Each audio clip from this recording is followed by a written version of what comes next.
जय श्री राम मित्रों। क्या आप जानते हैं कि प्रभु श्री राम का नाम राम किसने दिया? तो चलिए आज की कथा में जानेंगे। जब दीनों पर दया करने वाले प्रभु प्रकट हुए तो आकाश में घमाघम नगाड़े बजने लगे। सभी देवता स्तुति करके अपने अपने लोक को चले गए। सारे अयोध्यावासी मग्न हो गए। दशरथ जी मानो ब्रह्मानंद में समा गए हो। कैकेयी और सुमित्रा जी ने भी सुंदर पुत्रों का जन्म दिया। राजभवन में जो अति कोमल वाणी से वेद ध्वनि हो रही थी वही हो रही है, वही मानो समय से सनी हुई पक्षियों की चहचहाहट है। यह देखकर सूर्य भी अपनी चाल भूल गए और महीने भर का दिन हो गया। कुछ दिन बीतने के बाद नामकरण संस्कार के लिए राजा ने ज्ञानी मुनि श्री वशिष्ठ जी को बुलावा भेजा।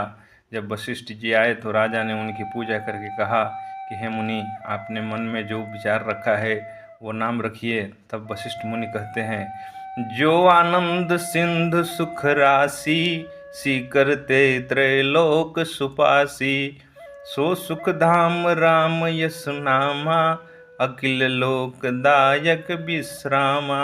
ये जो आनंद के समुद्र और सुख की राशि है, जिसके एक कण से तीनों लोग सुखी होते हैं, उन आपके सबसे बड़े पुत्र का नाम राम है, जो सुख का भवन और संपूर्ण लोकों को शांति देने वाला है। फिर वशिष्ठ जी कहते हैं कि विश्व भरन पोषण कर जोई, ताकर नाम भरत यस होई, जाके सुमिरन तेरे पुनासा, नाम शत्रुघ्न वेद प्रकाशा।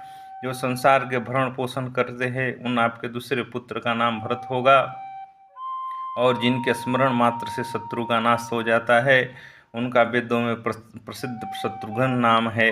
उसके बाद वशिष्ठ जी कहते हैं कि लक्ष्मण धाम राम प्रिय, सकल जगत आधार, गुरु वशिष्ठ ते ही राखा, लक्ष्मण नाम उदार।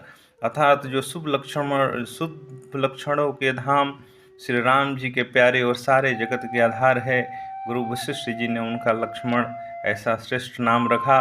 बचपन से ही श्री रामचंद्र जी को अपना परम हितैषी जानकर लक्ष्मण जी ने उनके चरणों में प्रीति जोड़ ली। भरत और शत्रुघ्न दोनों भाइयों में स्वामी और सेवक की जिस प्रीति की प्रशंसा है वैसी प्रीति हो गई। तो मित्रों, आज हम प्रभु श्री राम जी और उनके भाइयों के नामकरण की कथा सुनी। आगे की कड़ी में हम प्रभु श्री का बाल लीला की कथा सुनेंगे। बने रहिए हमारे साथ। जय श्री राम।